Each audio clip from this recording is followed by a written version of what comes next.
If you grew up near the Appalachian Mountains, you already know. Folks don't just make up stories out here. They remember them. I'd love to know. Where are you tuning in from? And what time is it right now? Drop it in the comments. It's wild how many of us are sitting in the dark, listening to the same story, scattered across different corners of the country. Hit the like button and subscribe. It helps more people find their way into these woods, whether they should or not. Let's start. I was 29 when it happened, and my therapist was the one who told me to get out of town. I'd been dealing with the aftermath of a messy job burnout.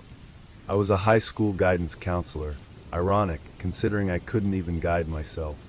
But between the suicide of a student I'd grown too close to, a crumbling relationship, and months of sleeping in 90-minute intervals, I was hanging by threads.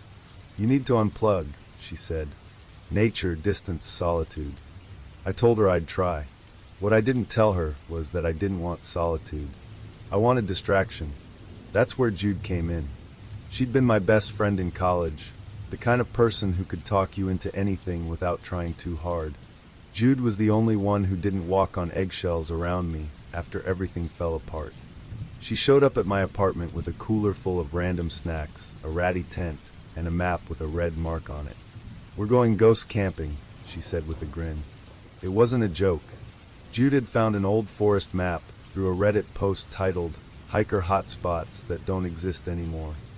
One of the spots marked with a faded red X was a place called Weaver's Hollow, allegedly tucked into the Unicoi Range near the Tennessee-North Carolina border. The user claimed it had once been a campsite in the 60s, but had quietly vanished from official records after weird reports. Ghost stories, vanishing roads, creepy legends. All the best hits, Jude said. Plus, it's in the middle of nowhere. You need out, right? We left the next morning. The drive took nearly 5 hours. We turned off the paved road and followed a gravel path, so narrow the branches slapped the side mirrors like warnings. No signs. No cell signal. Just dense forest swallowing the horizon. About 30 minutes in, we passed an old gate, rusted and split down the middle, half sunken in the ground like it had been left open for decades. The gravel turned into a dirt road, and then that dirt road barely qualified as one. Finally, we came to a clearing. It was circular, wide enough to fit a couple cars, but empty. There were no structures, no trail markers, just a crumbling fire pit surrounded by lichen-covered logs and a few broken planks that might have once been a table. The silence was strange, not just the lack of people, but the lack of everything. No insects, no birds, not even wind. Jude got out first. She stretched like it was just another road trip. I stayed seated, staring into the tree-line. Something felt off, like we'd crossed a threshold we weren't supposed to notice. "You feel that?" I asked. "Yeah," she said, frowning now. "Feels like a church after hours." We debated leaving, but we were hours deep with no signal, and daylight was fading fast. So we stayed. We threw up the tent, an old green dome barely stable on the uneven dirt, and ate some trail mix and canned peaches. We didn't talk much. Even Jude, who usually filled silence like it owed her money, seemed subdued. By the time we were settled, the clearing had changed. The light was off. The shadows came earlier than expected, stretching long and strange even before the sun dipped behind the ridge. The fire Jude managed to build burned low, crackled too softly. It didn't cast warmth, just flickering shapes that made the woods look like they were moving. "Okay," Jude muttered at one point. "It's too damn quiet." "I know." We went into the tent around 9:30. Zipped up. Tried to act like it was normal. I couldn't sleep. I kept expecting a sound, any sound, an owl, branches creaking, a breeze. But there was nothing, until there was. Step. Pause. Step. Not fast. Not frantic.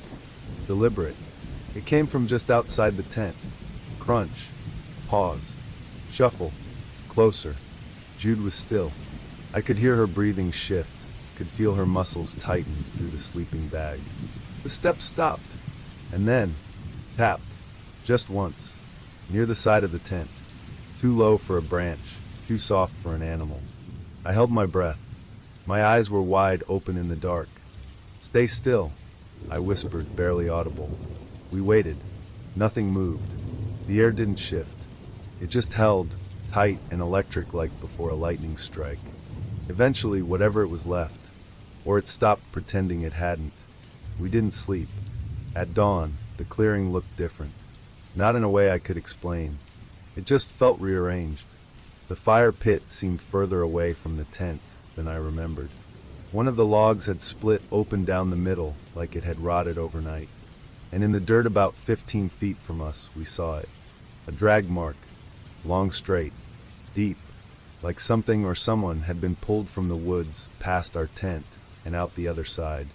We packed up fast, didn't speak, just stuffed things into the car and reversed out of that place like the trees might close in behind us. We didn't find the same road we came in on. No matter how many turns we took, nothing looked familiar. The trees felt denser. The light stayed dim, even though it was mid-morning.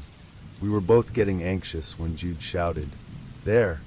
A narrow sign, half-rotted, hanging from a nail in a leaning post. Weaver's Hollow, site decommissioned. Underneath, scratched faintly into the wood. Turn back. We didn't stop. Eventually the road widened. Asphalt reappeared. We drove until we found a gas station with a single pump and a screen door held together by duct tape. The man behind the counter didn't even ask why we looked the way we did, dusty, pale, strung out. He just said, "Did you girls come down through Weaver's?" Jude said nothing. I asked why. He looked at me real steady, then nodded once. Used to be a scouting camp up there, back in the 70s. They closed it after kids started sleepwalking into the woods. Some didn't come back. Rangers called it a terrain issue. Locals called it something else. "What?" He took a beat, then said, "The loom." I blinked. "Like a weaving loom?" He nodded again. "Legend says something lives beneath that ridge. Not a creature, not a ghost, a force. One that tangles paths and unravels minds. The loomer. It doesn't kill, just weaves you into the place until no one remembers you were ever separate."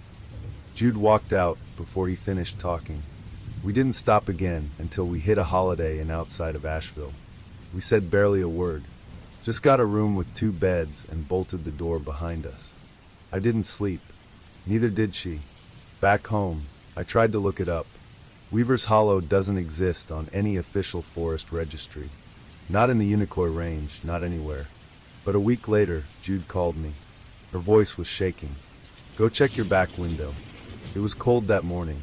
I walked to my car, rubbed the frost from the glass, and stopped. There was a handprint, pressed into the inside. I hadn't driven the car since that night. I wiped it off. The next morning, it was back. This happened last October, and I still think about it almost every night. My partner, Rowan, and I had been circling burnout for months.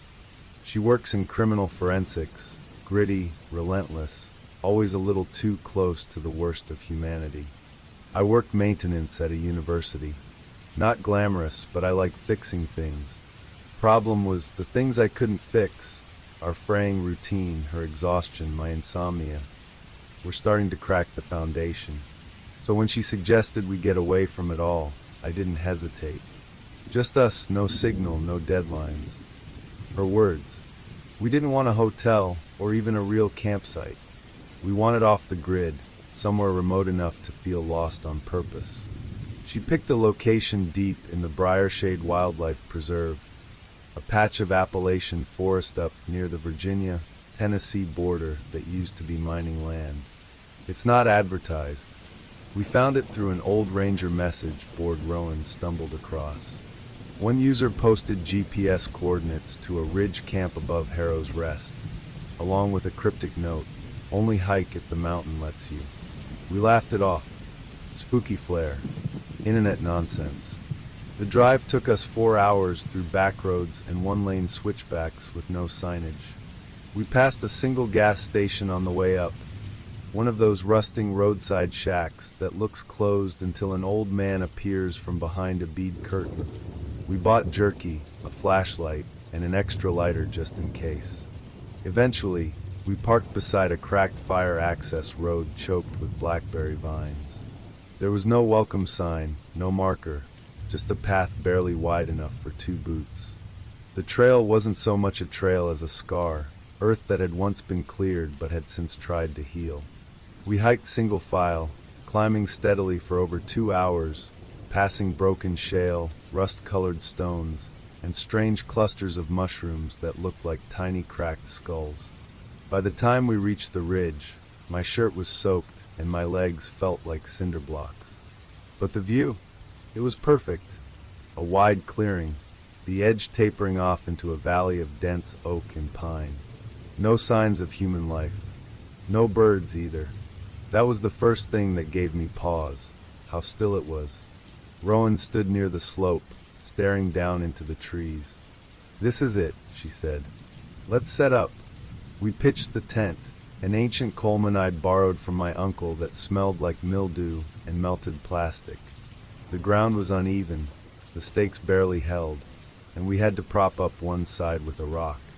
We laughed through it, told ourselves we'd rough it like the old-timers. Dinner was pathetic, canned lentils heated on a stove we barely knew how to use. The flame kept sputtering like it resented us. Still, we sat beside it and pretended it was gourmet. Just being out there felt like a win, but the silence was unnatural. There were no cicadas, no wind in the branches, just that thick kind of stillness that makes you feel like you're intruding. "I don't like how quiet it is," I said. Rowan smirked. "You said you wanted quiet." "Yeah, not this." We went to bed early. She fell asleep instantly, curled tight in her sleeping bag. I lay awake, listening, and eventually I heard something. Not a loud snap or animal movement, just a soft, deliberate shuffle, one foot, then the next. Not scurrying, stepping. It circled the tent, slow, careful, like someone pacing with purpose. I didn't move. I didn't even breathe. My fingers found the flashlight. I clicked it on. Nothing. I checked the batteries. Fresh. Still nothing. The steps faded. I stayed frozen for hours. In the morning, I stepped outside and felt it immediately. The air was wrong, thicker, heavier, like the pressure had changed. Rowan was already up, crouched near the tree line, staring at something on the ground. "What is it?" I asked. "Drag marks." The earth was disturbed. One long groove that started about 20 feet from our tent and vanished into the woods. No footprints, just a deep, narrow trench like something had been pulled slowly and cleanly into the trees. "You think I did that with my boot?" She shook her head. "It's too even." We didn't argue. We didn't speculate. We just walked the perimeter of our clearing in silence and found nothing else. No animals, no damage, no sign of the steps I'd heard. We spent that day trying to explore downhill toward the edge of the hollow. The trees were different there, older, gnarled, like they'd grown sideways in some places. One pine had a massive gouge spiraling up the trunk, and a few oaks were dotted with perfectly round holes. We came across what looked like a collapsed shelter, stone ruins buried beneath vines and lichen. It wasn't a natural formation. The stones were stacked, though time had worn them crooked, and inside, in the deepest shadow, was something that made Rowan recoil. A spiral made of bones, bleached white, arranged deliberately. Tiny bones, squirrels, birds, maybe something larger. Vertebrae stacked and curved into a perfect swirl about the size of a dinner plate. "Some twisted hunter?" I said, but it didn't even sound convincing. "Let's go," Rowan said. "Now." We walked fast back to camp, not speaking. The sky dimmed early, clouds crawling in even though the forecast had called for clear skies. It felt like the mountain was changing around us, like the weather, the air, even time was shifting without warning. That night, I couldn't sleep. Rowan did somehow. I kept the flashlight and my knife beside me. At 1:53 a.m., I remember the time because I kept checking my analog wristwatch. I heard the footsteps again. Only this time they didn't circle. They crept closer, stopped, Then I heard something worse. A voice. Not loud, not external. Inside. Like someone whispering into my skull through a wall of static. But it wasn't words. It was roots cracking, stone shifting, breathing beneath the ground. Then I felt the tent floor lift. Just slightly, like something beneath the soil was pushing upward in slow, swelling pulses. Right beneath Rowan. She woke with a gasp, grabbing my wrist. Her eyes were wide. She felt it too. We bolted, barefoot, half-dressed, stumbling through brambles and wet leaves until we hit the bright orange tape she'd tied around a tree near the trail entrance. Only then did we stop. Only then did we breathe. We didn't go back to the tent until dawn. When we returned, the site looked untouched. Except the ground under the tent was flat again. Smooth. No sign of swelling. No drag marks. Our gear was all there. Our food untouched. But one thing was new. Carved into the bark of a tree near our sleeping spot was a spiral. Not the same as the bone one. This one had 3 concentric lines like a whirlpool. It was fresh, carved deep, still damp with sap. We packed in silence. Halfway down the trail, Rowan spoke. "We're not telling anyone about this." I nodded. "Okay, but I've broken that promise, haven't I? Because I think whatever it was, it knew we were there. It had been there long before the ruins, before the bones, before the trail was ever carved. And I think it wanted us to remember. Because sometimes, when I wake in the middle of the night back in our apartment, far from Harrow's Rest, I swear I still hear footsteps.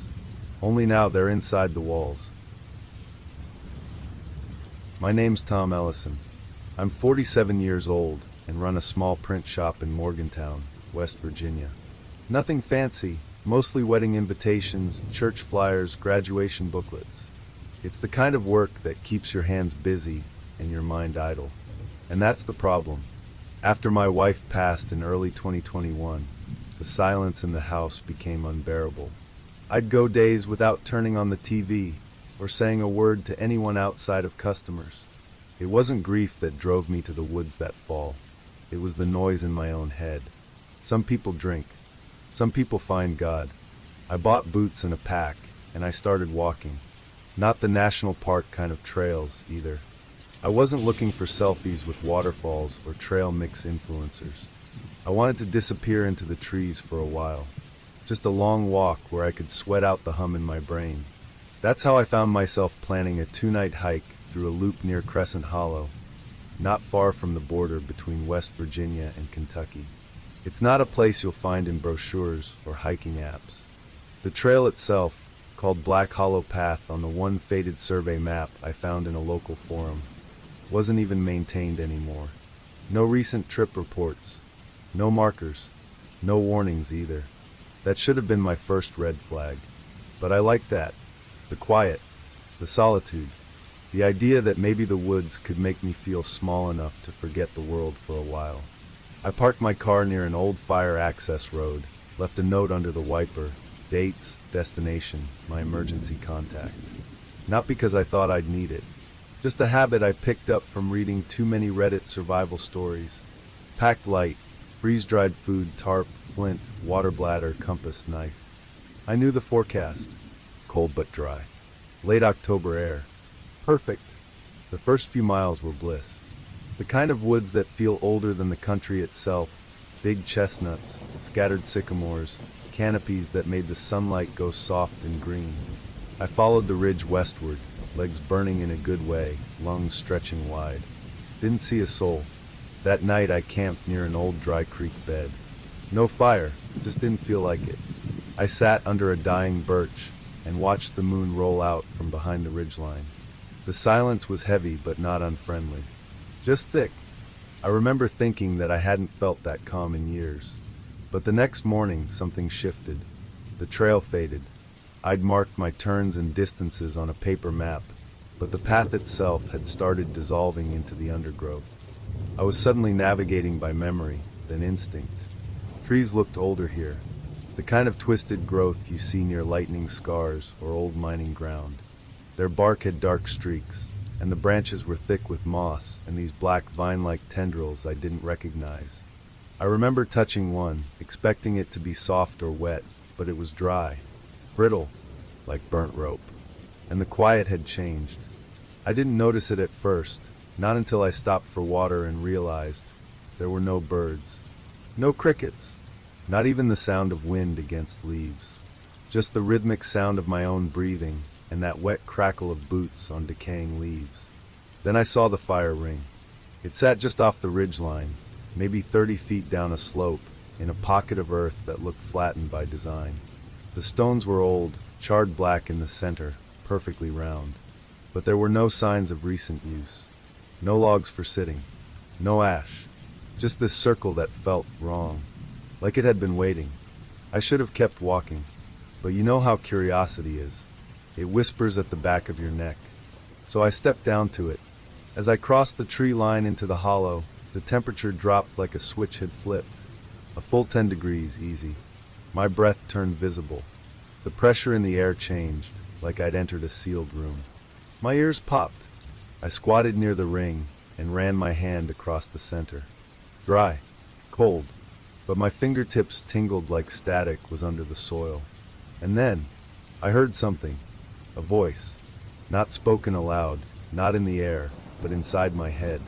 Soft, clear, familiar. Tom. I froze. Not because I was afraid right away, but because the voice didn't echo. It didn't feel like a memory or a thought. It felt placed, like someone had leaned in and whispered right into the folds of my brain. My wife used to say my name like that. I stood slowly, heartbeat rising, and turned in a circle. Nothing. Just trees and the stone ring. Then something pushed me. Not hard. Just enough to make me stumble forward. My pack shifted. My foot hit a root, and I went down, hands scraping bark and leaf rot. My knee landed in the ring. I stayed there, not moving. Listening. No wind. No birds. But the woods weren't empty. They were watching. I backed out of that hollow and started climbing fast, not running, but damn close. I wasn't thinking about maps or routes anymore.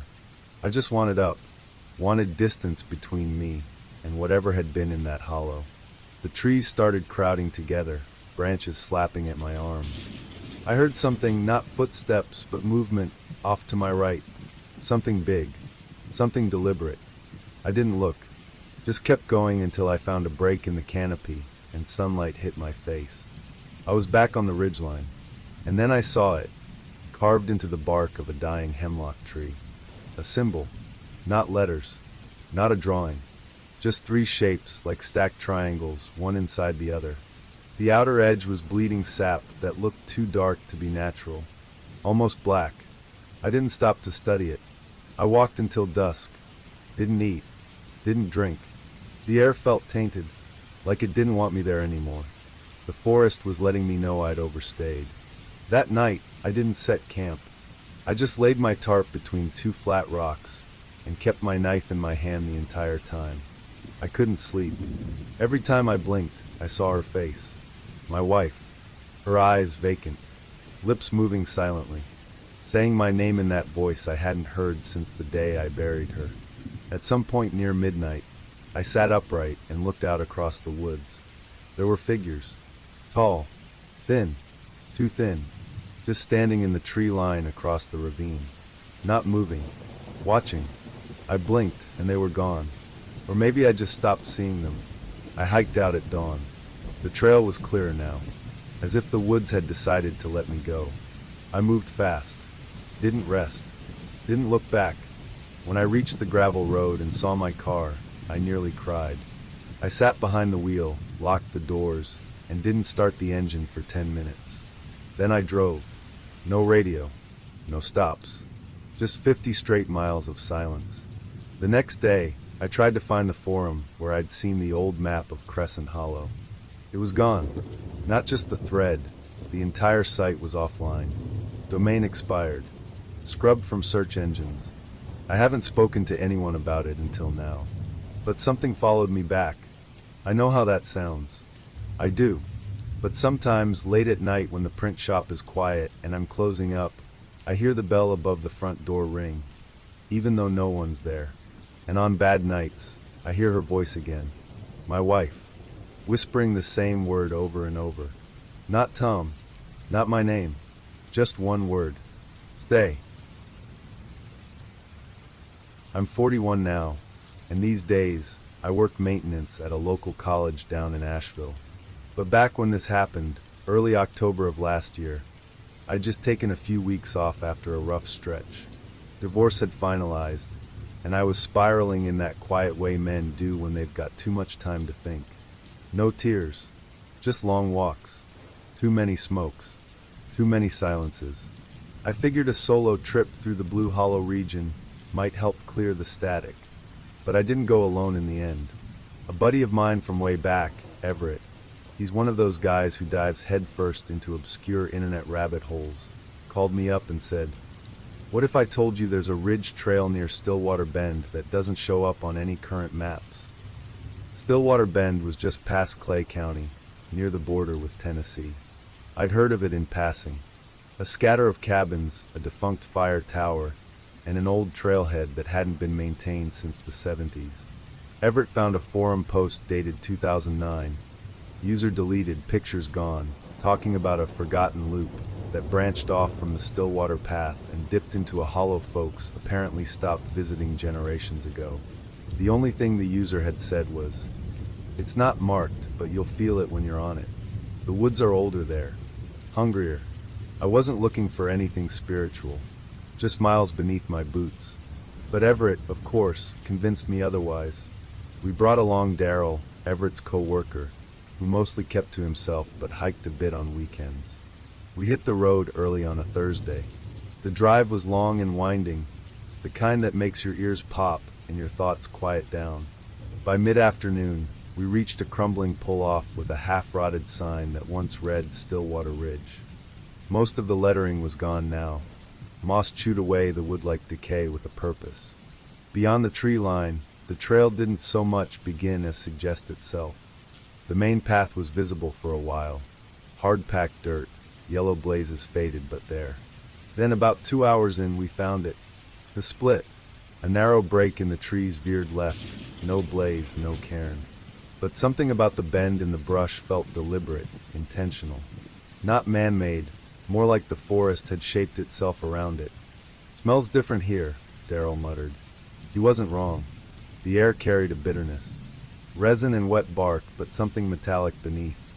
I felt a tug in my gut, what folks might call instinct, but I ignored it. The first few miles were oddly level. Silent, sure, but not ominous yet. It wasn't until we hit the clearing that things turned. It was a shallow basin surrounded by trees bent slightly inward. Not from wind or weather, but like they were leaning in, listening. The grass was brittle.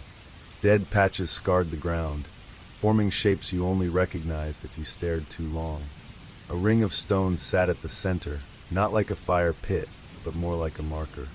And scattered nearby were what looked like seeding logs, but warped and wrong.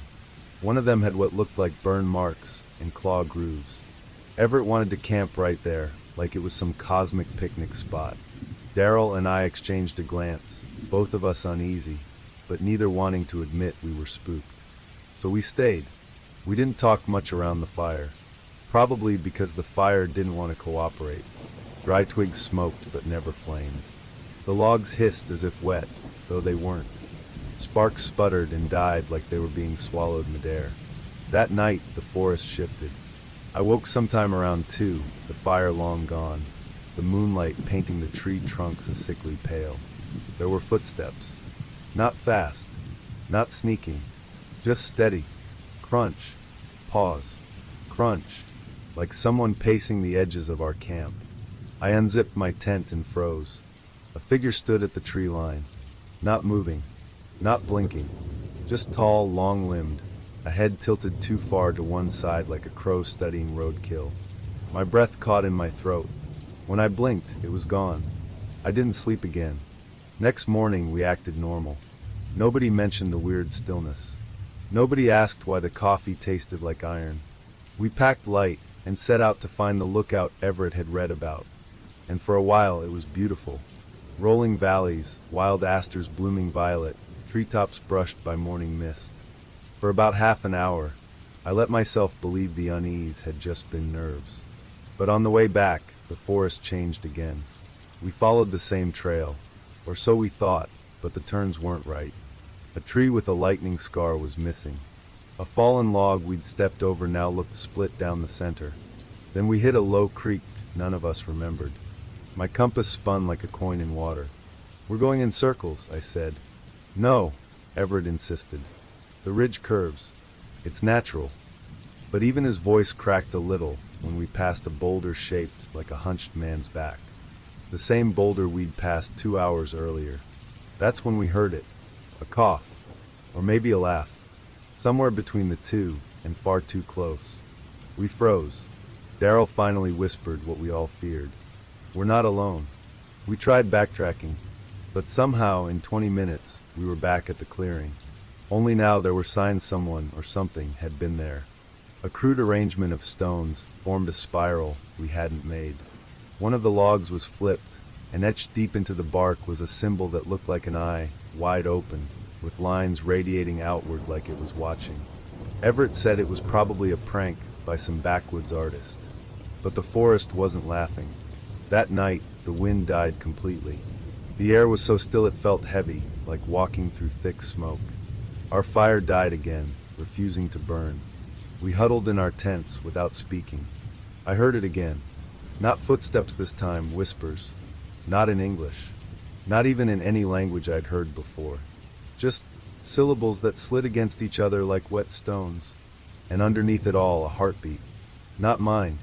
I stepped out of my tent and saw the clearing lit with a dull orange glow. There were no flames, just light, radiating from the spiral on the ground. Darrell's tent was open. "Empty," I shouted. Everett bolted from his tent, wild-eyed, holding a hatchet like it would help. We found Darrell standing in the middle of the spiral, still, staring upward. His lips moved, but no sound came. I touched his arm. He collapsed. We carried him out at first light, barely speaking. His pulse was fine, breathing normal, but he wouldn't open his eyes. And as we walked, the forest no longer resisted. It was like the land wanted us out now. We made the distance in half the time it had taken us to get in. The sounds returned, birds, leaves, wind. Civilization in all its messy noise.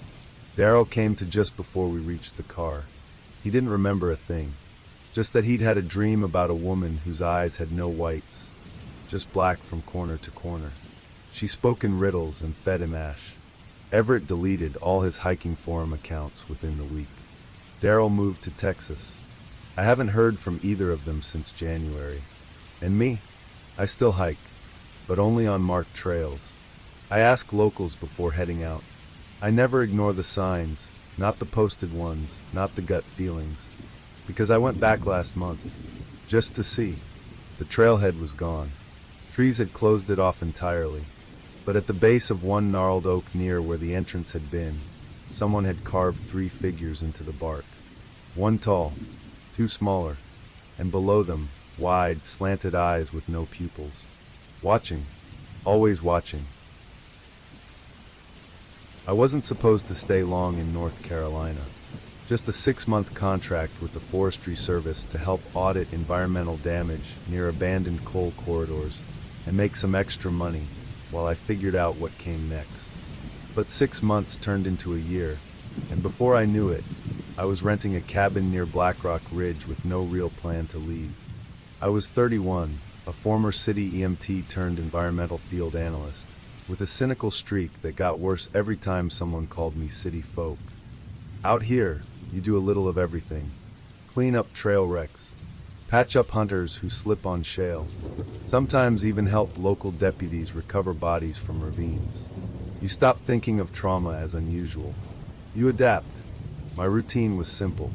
Long weeks in muddy boots, then solo weekends with podcasts and greasy gas station food. The only break in the cycle came from a small hiking group I joined more out of obligation than interest.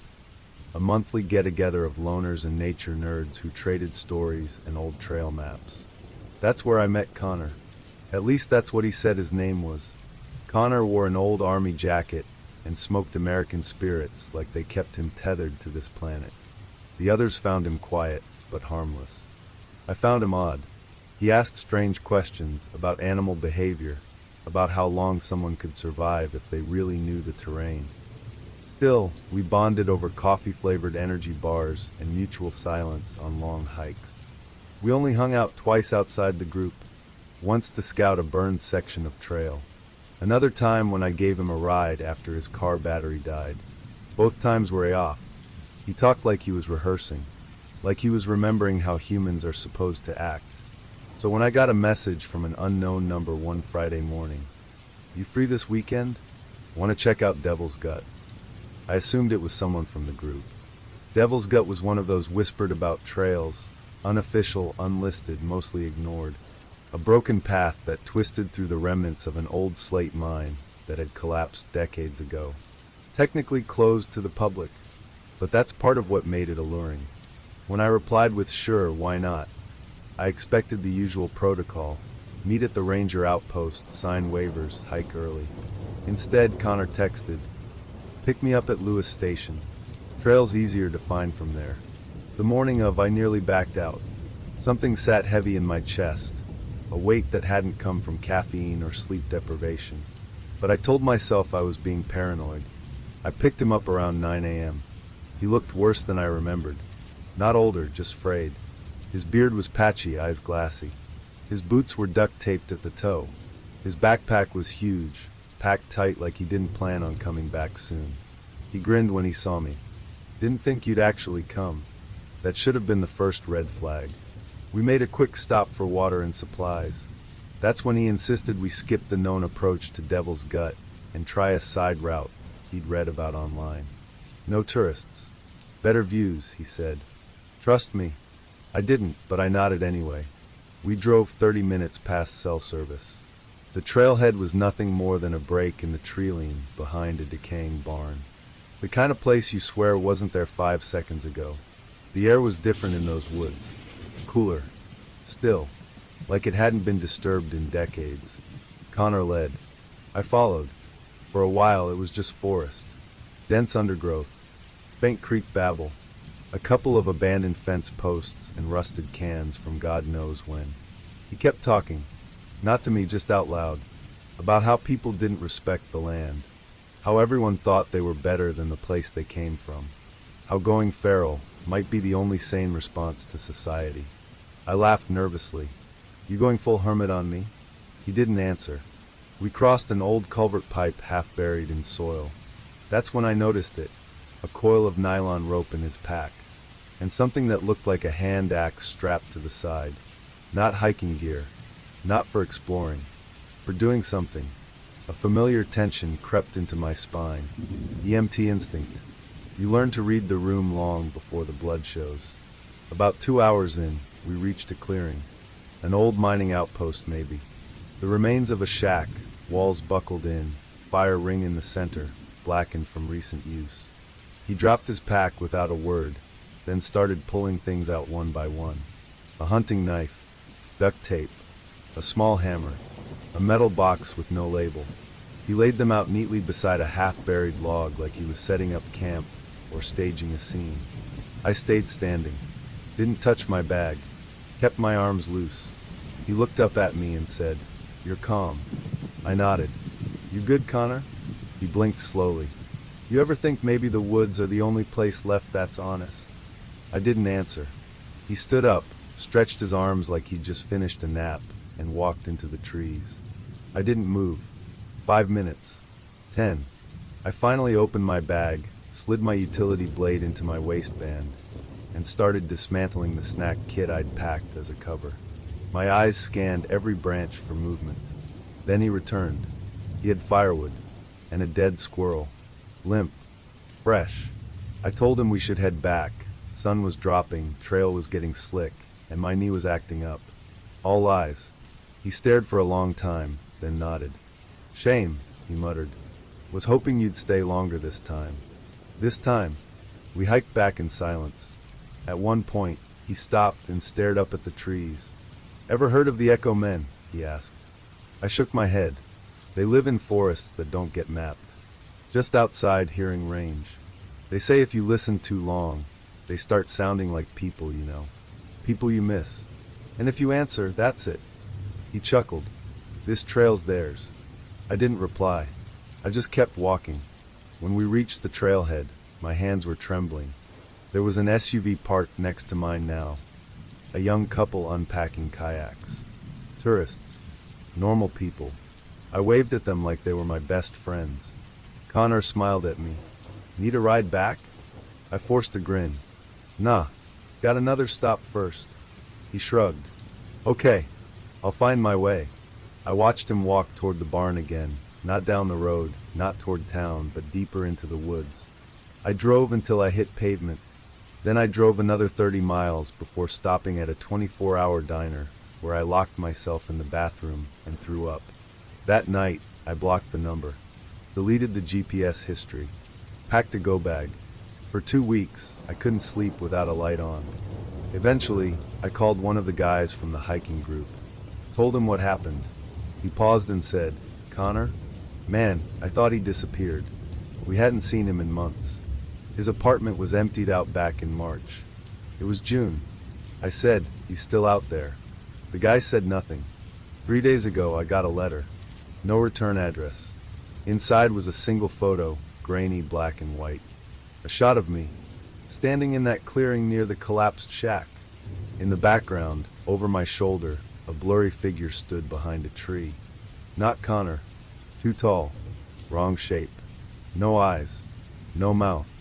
But somehow smiling. Underneath the photo, scratched in pen. Thanks for answering. I was 29 when I left my job at the insurance agency in Akron. Burned out, bitter, and broke.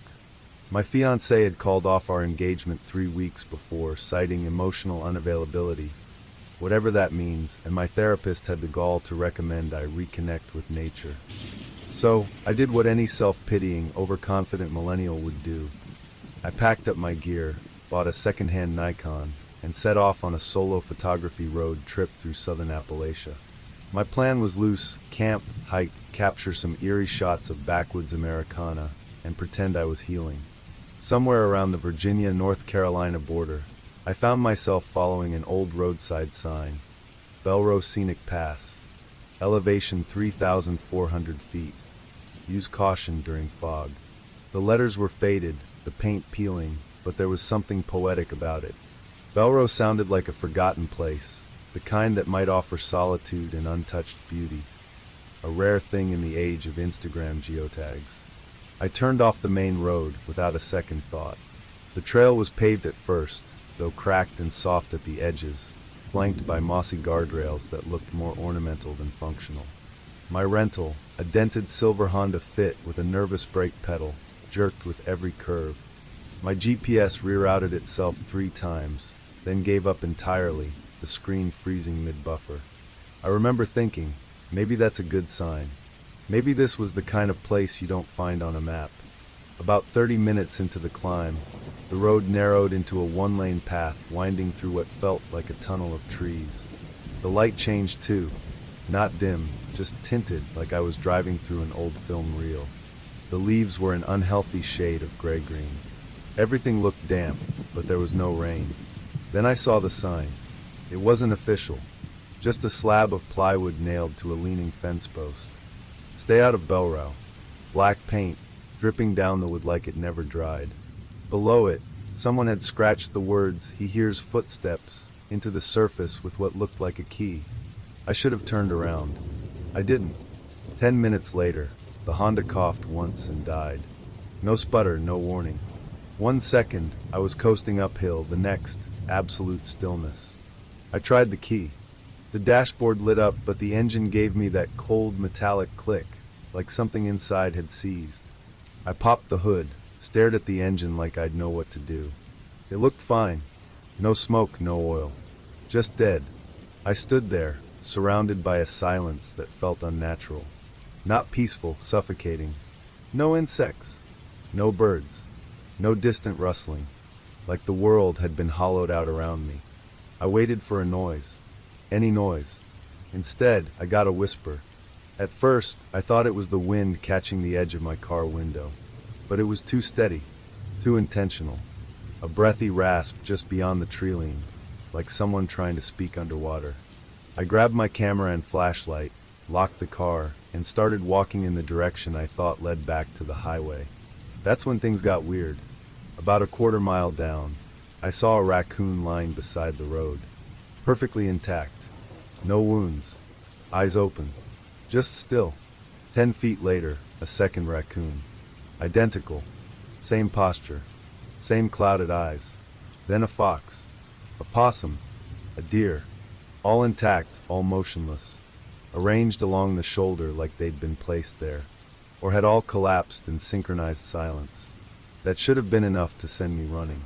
But I was fixated. I kept walking. I told myself maybe there was something in the air, a gas leak, or poison, something scientific. Then I saw the same fox again. I swear it, the same scarred ear, the same limp front paw. It was lying in the exact same position, but I hadn't turned around. I was moving forward. Then I saw it again, and that's when I understood. I wasn't walking through the woods. I was walking through the same stretch of road on repeat. A loop. A reel. Like time had folded in on itself, and no one had bothered to explain the rules. I turned around, panic setting in. Only the path back wasn't the same either. The trees were crooked now, leaning over the road like they'd grown tired of standing. One of them had names carved into its bark, dozens, maybe hundreds. Some were fresh, too fresh. Dean, Margot, Isa, Dale. I don't know why, but one name near the bottom made my stomach lurch. Riley. That was my fiancé's name. Below the carvings, nailed to the base, was a child's rain boot. Bright yellow. Perfectly clean. It hadn't rained in weeks. I heard the whisper again. Closer this time. Still garbled. Still wrong. Then came the footsteps. Slow. Dragging. Like someone limping across dry leaves, except there were no leaves. Just pavement. Just silence. I bolted. Branches whipped against my arms as I tore off into the woods. My flashlight flickered, then died, but I kept running. I couldn't see. I couldn't breathe. I only stopped when the ground disappeared beneath me, and I tumbled down a steep slope, landing hard in a clearing. And there it was, the Honda, parked in the center of the clearing, but facing the opposite direction. Passenger door wide open. Camera gone. My backpack missing. There was something carved into the windshield. Not with a key, with something sharp, deep and ragged. He follows sound. My hands were shaking as I reached for the keys still dangling in the ignition. The car turned on. The headlights flared. I didn't wait. I didn't check the rearview mirror. I threw it into reverse, then drive, then hit the gas. The road twisted in ways I didn't remember, but eventually, miraculously, it spat me out onto a stretch of highway near a rusted gas station. I drove straight through town and didn't stop until I found a ranger station 3 hours later. I told them everything. They asked me to mark Belro Pass on the map. I tried. It wasn't there. No road. No sign. No mention in local archives. The ranger said I wasn't the first to report strange turns in that region. Most of the time, they chalk it up to fatigue, dehydration, or bad directions. But when I mentioned the animals, his face changed. He told me a story. In the early 1900s, a man named Ezekiel Belro was said to have lived in those hills. A recluse. Some say a preacher. Others say a killer. Local kids would dare each other to leave offerings near his homestead. Shiny coins, bones, dead animals. They believed he'd protect them from getting lost in the mountains. Others believed he used those offerings to trap souls. That sound was his lure. Whistling, chanting, crying, anything to make you respond. Because once you did, once you acknowledged him, he could find you. And follow. I don't know if it's true. I don't know if what I saw was real. But I know this. I never heard from my ex again. And last month, I got a package. No return address. Just my old Nikon inside. The one I lost in the clearing, wrapped in a child's yellow raincoat. Inside the camera was one photo, a blurry shot of me, standing outside the car on that mountain road. And behind me, a figure with no face. 3 years ago, I took a trip I've never been able to fully explain, one that still gives me chills when I think about it. My name's Daniel Kim, 29 now, but I was 26 at the time, a freelance photographer who'd just quit a soul-sucking job in DC. My gear was packed, and I planned to drive down through southern Virginia into the lower Blue Ridge to shoot some long-exposure night skies and maybe clear my head. I wasn't alone. My cousin Lucas had just returned from a failed startup stint in Austin, and our friend Reggie had nothing better to do after his contract work dried up. We were all drifting, each of us looking for something we couldn't name. Lucas borrowed his uncle's ancient camper van, some boxy, beige monstrosity from the 80s, and we hit the road. No real plan, just a shared itch to disappear for a while. The first couple of nights were everything we'd hoped for. Abandoned gas stations, eerie little diners that closed before sunset, and the kind of silence you can only get far from cell towers. We'd camp off dirt shoulders or pull into forgotten clearings. It was reckless, yeah, but it was freedom. We felt like kids again, reckless, invincible. On our third night, somewhere past Woolwine and near an unmarked ridge known locally as Ash Grove, Lucas pulled the van off onto an old fire road. It wasn't on Google Maps, but we'd seen a hand-painted wooden sign. Ash Grove Scenic Overlook, 3 miles. I was sold. We bumped along the gravel road for a while before reaching what looked like a trailhead. No other cars. No signage beyond the weathered marker, half-eaten by moss. We cracked open beers, killed the headlights, and watched the stars bloom across the sky. That's when Lucas said it, the thing that started the whole chain of events. "My uncle mentioned something about this place," he muttered. "Said folks around here avoid it after dark. Something about the lurker of Ash Grove. Supposedly an old folk tale." Reggie scoffed. "Is this going to be like the Bell Witch? Or that story about the crying woman in the woods?" "Nah," Lucas said, his voice low. "This one's different." He said it's not a ghost. Not exactly. Just something that pretends. We all laughed it off. I mean, how many times had we heard stories like that? Appalachian folklore is full of shadows and warnings. It's part of the region's charm. But around 9 p.m., Lucas perked up. "Yo, there's supposed to be this hidden overlook just past the ridge. Locals call it the Bone Glass View. You can see every star in the valley." Of course, we were down for it. Lucas said he'd saved an offline trail map from a backpacking forum, so we packed some gear and rolled out again in the van.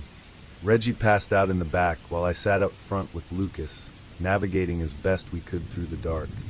The road twisted tighter than I remembered. Trees pressed in close, their branches like skeletal arms tapping the roof.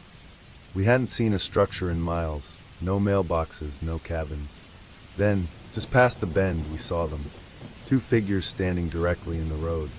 Lucas slammed the brakes. The tires screamed and the van jerked sideways, stopping just feet from them. It was a woman and a child. The boy looked about 4, barefoot, in what looked like dinosaur print pajamas.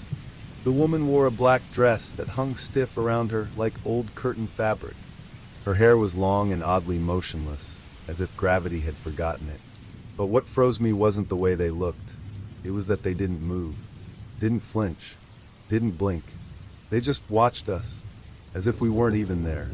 Lucas whispered, Do you see them too?" I nodded. My heart was pounding. We sat there, engine idling, afraid to move. Then, without warning, the woman turned and started walking down the side of the road. The child followed a few paces behind, his head tilted as if listening to something only he could hear. We waited a solid minute after they disappeared into the dark before driving on. "You want to turn around?" I asked. "No," Lucas said. "We're close. Just a little further." The road ended in a dirt clearing with a few scattered campers and tents. To our surprise, it wasn't some secret overlook. It was a pop-up stargazing meetup someone had organized online. Maybe a dozen people, chatting softly under red lamps and pointing telescopes skyward. Relieved, we parked and got out. But something was off. People weren't mingling. There was tension in the air. A woman was shouting nearby. "Has anyone seen Mikey? He was right here." I just turned around and... Others started looking around, calling the name. Flashlights clicked on. The mood shifted from dreamy to desperate in seconds. We approached the woman, who was now crying and being comforted by a man I assumed was her husband. "Sorry," I said gently. "What happened?" "Our son," the man said. "He wandered off. We were literally right here." I looked away for 1 second. "Blonde kid?" I asked. "Maybe 4? Dinosaur pajamas?" The woman's knees buckled. "Yes. Oh God, yes." "Where? Did you see him?" I pulled out my DSLR. I'd had it running earlier in the van, mounted to the dash. We played the footage. The woman clutched the screen, her hands trembling. "That's him. That's Mikey. And her. That woman. She's holding his hand." "She wasn't," I corrected. "They weren't touching. He was just following her." They begged us to take them back to the spot. We turned the van around, this time with 2 other cars trailing behind. Reggie, now awake and confused, sat silently while we drove back, retracing every bend. We found the boy near a ditch, curled up by a rotting log, crying but unharmed. His parents ran to him, sobbing. Mikey clung to his mother, whispering something into her shirt. The police showed up 20 minutes later, summoned via an emergency beacon someone had set off. They searched the area but found no footprints aside from Mikey's. No signs of anyone else. They called it a probable child wander-off case, but nobody believed that, not really. Later, the father pulled me aside. Mikey said the woman told him she had a surprise for him, that she'd show him the stars closer than anyone else could, but only if he followed and stayed quiet. I asked, "Did he describe her?" He nodded. He said her eyes didn't match. One brown, one silver, and that when she smiled, it looked like her mouth didn't know how to stop. Like it was stuck. I didn't sleep that night. Weeks later, the footage we'd handed over was returned to me. No official explanation, just a flash drive in an unmarked envelope. But something had changed. The woman's face in the recording, it was wrong. Stretched, like it had too many joints. Her smile flickered in and out like a bad VHS tape, and in one frame, just one, you could see the boy's shadow. But not hers. I tried finding that trail again a year later, just to see if it had all been some elaborate prank or shared hallucination. But the turnoff wasn't there anymore.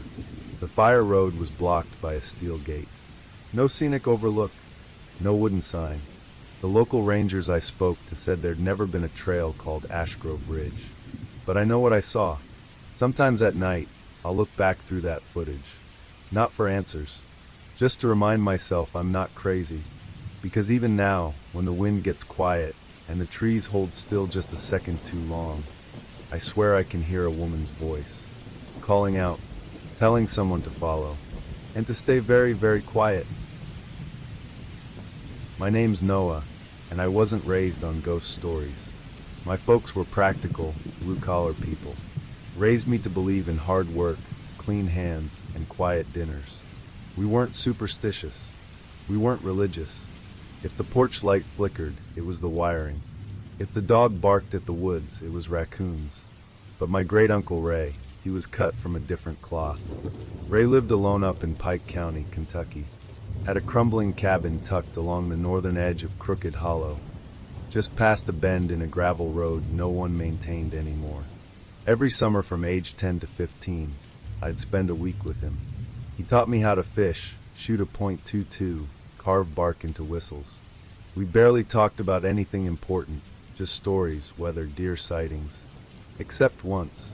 Only once. And I've never been the same since. It was the summer I turned 24 that I saw him again. My fiancée had just left. My job was circling the drain. I was living in my truck for a stretch, so I drove back to Pike County one evening like muscle memory, like some part of me knew I needed to see him again. Ray was older, slower, but still sharp as barbed wire. He poured me strong coffee, the kind that tastes like dirt and punishment, and we sat on the porch while the trees turned gold in the dusk. Out of nowhere, I asked him, "You ever seen anything strange out here? Not bears, I mean weirder."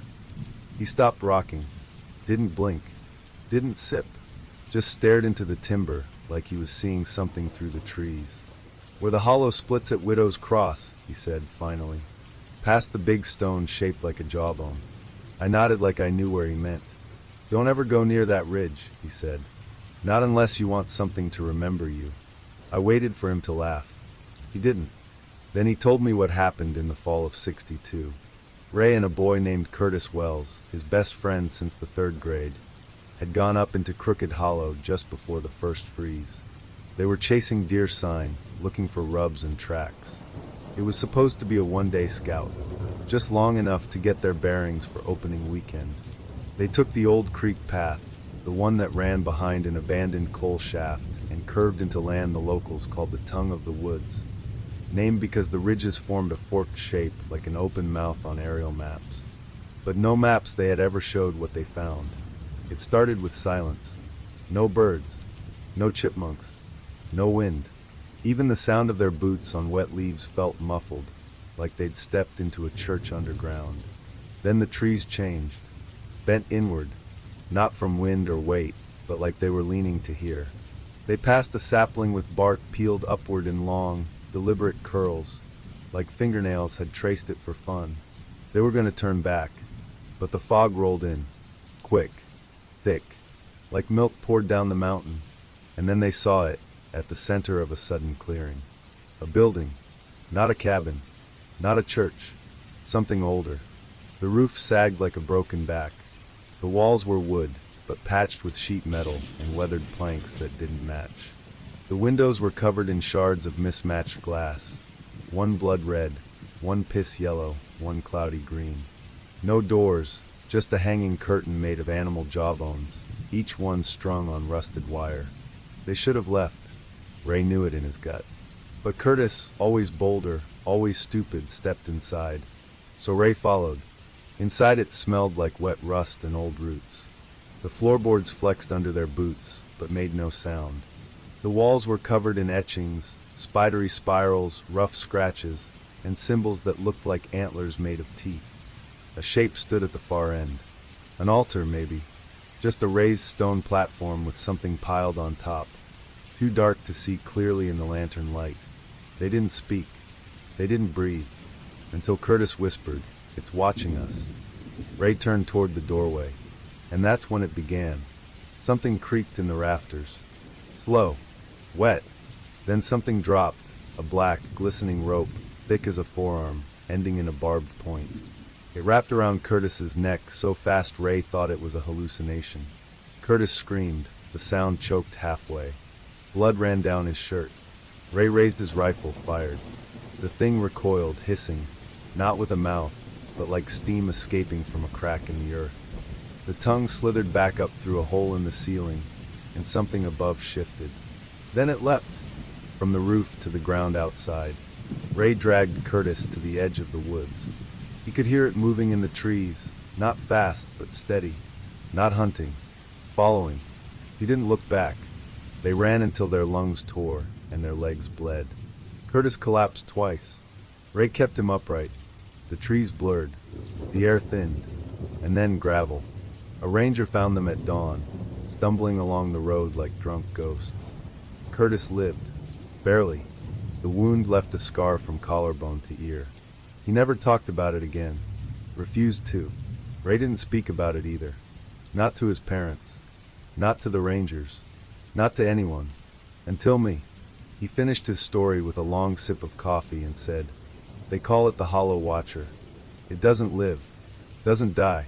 Just waits. Sometimes it chooses someone to remember." Then he looked me dead in the eye. "I saw its face, Noah. And I swear to God, it looked like mine." I didn't know what to say. I haven't seen Ray since. He passed a few months later in his sleep. Peacefully, they said, but I went back. Just once. I hiked to where he said not to. I found the clearing. The building was gone, but the trees were still bent inward. And carved into one trunk, nearly 10 feet up, was a symbol. A spiral of antlers. And a name. Noah. My name's Brian. I'm 37, work groundskeeping for a college campus in Redfield, Tennessee.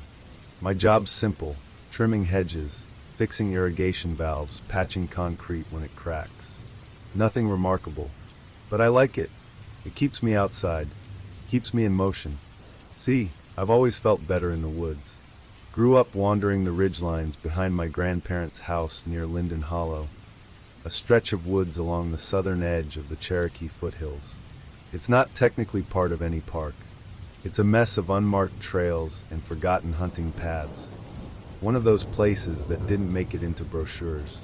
My dad used to say, the forest's been around longer than maps, and she don't care what route you think you're taking. I didn't know what he meant until last October. That's when I met the thing that walks beside the trail. I wasn't doing anything unusual.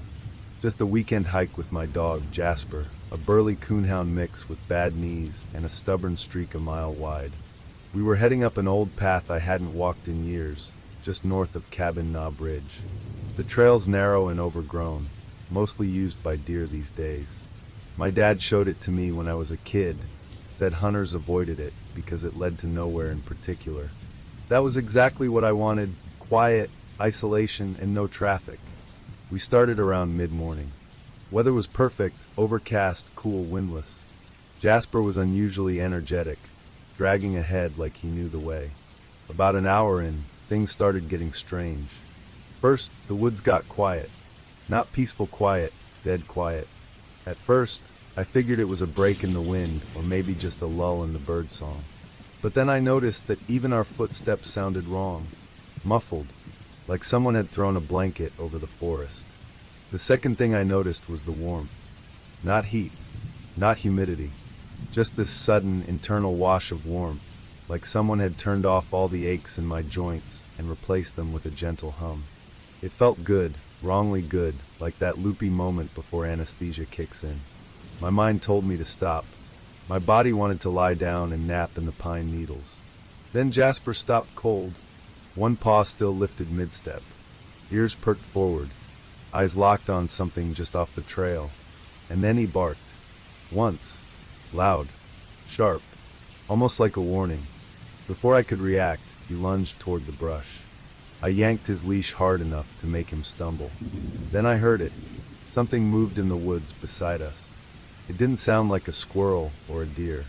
It was heavy, slow, careful, and whatever it was trying not to be noticed, and failing. Then came a sound I'll never forget. Thud. SCHLLP. Thud. It was the sound of something wet hitting soft earth. Hooves maybe, but broader.